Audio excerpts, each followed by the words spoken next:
he's been a guy more you can count on. If you have to pick one, it's McTominay. He's been fantastic, and he fits perfectly into what Conte wants to do, and also fits, he talks a little bit about the Napoli fans and how passionate they are. I think he fits that as well. Welcome back, everybody. Well, Scott McTominay has had a stellar first season in Italy's top flight. Just look at these numbers: 9 goals in 29 Serie A matches, a career high in league play. He's scored in 2 consecutive matches as well for the first time since October 2023 when he was with Manchester United.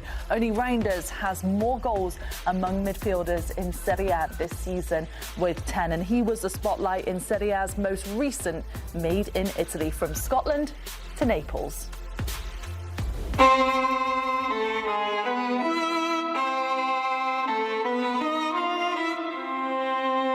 As a young boy, I would always be on the street playing with my friends. I had a lot of neighbours who I would always play football with. I was one of the younger ones, so it was a lot harder to play with them. But when we were kids, we always used to enjoy it and smile, and such happy memories from my childhood. The Premier League and Serie A are very, very different. I feel like in Italy it's more tactical based, and in the Premier League it can be a little bit more chaotic at times, can be a little backwards and forwards, sometimes more like a basketball game. It's all so important. I think in football the game has changed so much, where we have so many athletic players now who are strong, fast, good with the ball, technically, tactically. The game's not easy, and it's changed over the last 5 to 10 years dramatically.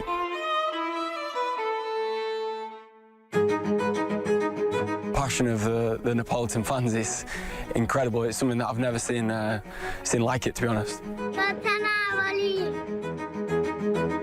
I've absolutely loved it. From the moment that I arrived at the airport, I was blown away with how amazing and passionate the people were, and it was almost like they're here to see me. It was so surprising, but amazing for me. I've got nothing but love and gratitude for them.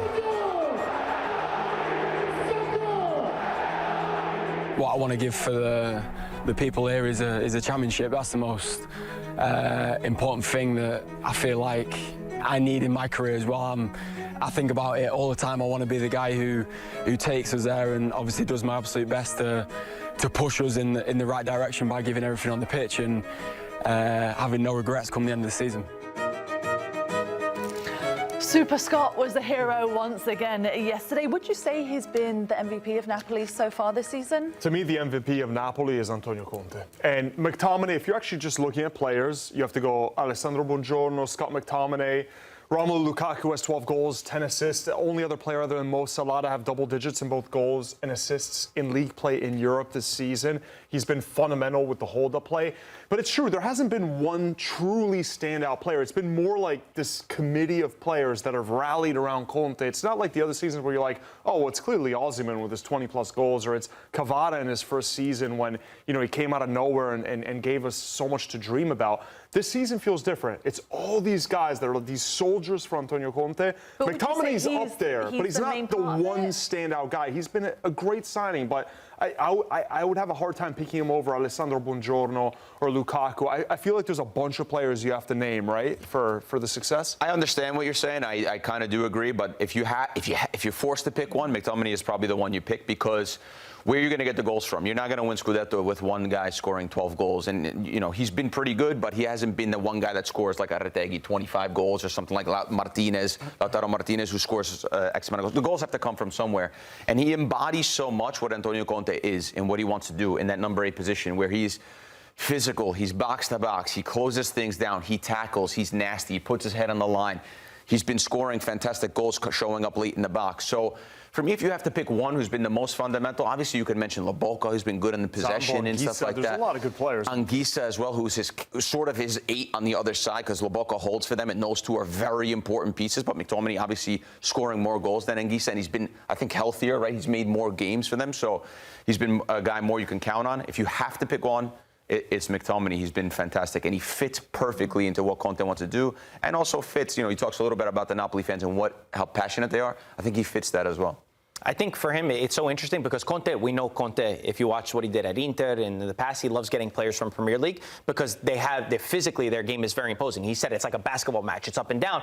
In Italy, it's more like a chess match. It's tactical. So I think Conte is the best tactician in the world. So he's able to tell him exactly where he wants him to be. He puts him in the best position to succeed. So I think, I almost said McTominay because of the top graphic there. McTominay, he's put in the best position for him to succeed for the qualities that he has and those late runs in the box. When I saw Neres go out injured and he was not going to play against Monza, he was the guy that I thought was going to be the one to score the goals. And you look at where those 9 goals have come, 6 of them have been when the game's at 0-0. So he has been the difference for this squad. And it's beautiful to see, and also beautiful to see how he said Serie A has surprised him. That when he was playing in the Premier League, he thought it wasn't as good. And now he's come here and it's opened his eyes to what it could be. Music furious.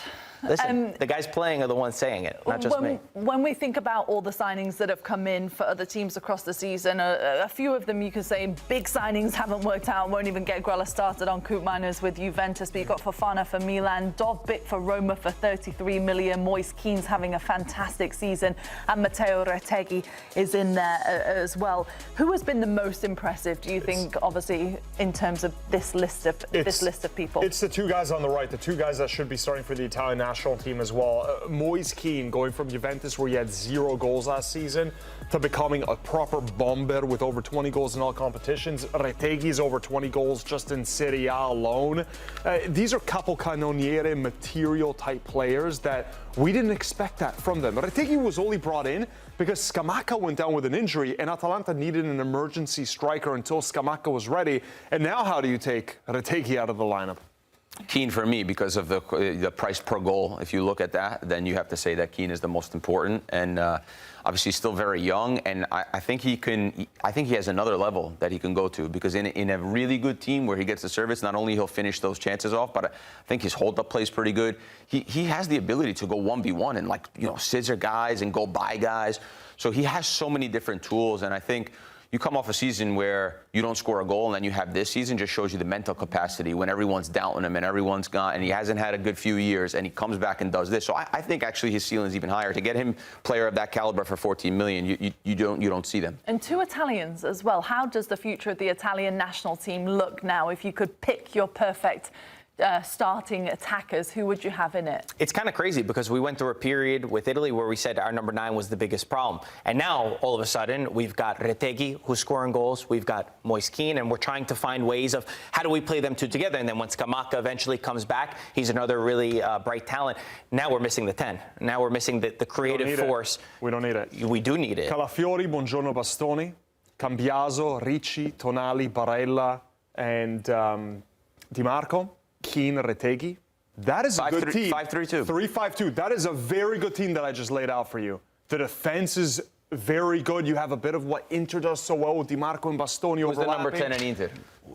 No, they don't have one. Same. So Italy is going to play probably the same way. But we don't have. But Lautaro Martinez does that. Lautaro Martinez is actually the guy that drops into the midfield and allows everybody to play and is creative. He can drop in. I don't see it there. I think that we're still missing that second striker or that ability to go on and beat his man. Inter's really great because they have. Marcus Thuram. There's so many different pieces to Martinez that squad. Not a 10, though. Yeah, but the way that he drops into the midfield, he does the job that I'm thinking of. That gap between the striker and the midfield right here to sit in this pocket, who's going to do that for Italy? I think Spalletti got into trouble because he tried to play Napoli-style football in the national team. Then he saw, okay, I have Bastoni, Barella, I have the pieces to play the Inter way, Di Marco on the left, right? So he tried, then he flip-flopped, right? And then he got it, he did that for his whole time. Now he's more settled on a 3-5-2 or whatever you want to call it, 5-3-2. I like to look at it because more defensively when they have the football. So I think they'll replicate that. And I do think that the 2 strikers one of them can come in and do that, and the guys you get the wingers running and play that way. It's probably better for the national team. It's a very good team. Are you going to make it to the World Cup this time around, do you think? It's here. Yeah, well, that doesn't mean you get a free pass to it. They added extra spots. Probably not, actually. But we still got to go through Norway. I got to make sure I get a new contract before I can afford those How many World tickets. Cups does England have? I got the first They joke. finish You're not second all allowed the to come time. back. Yeah. 1 million years ago.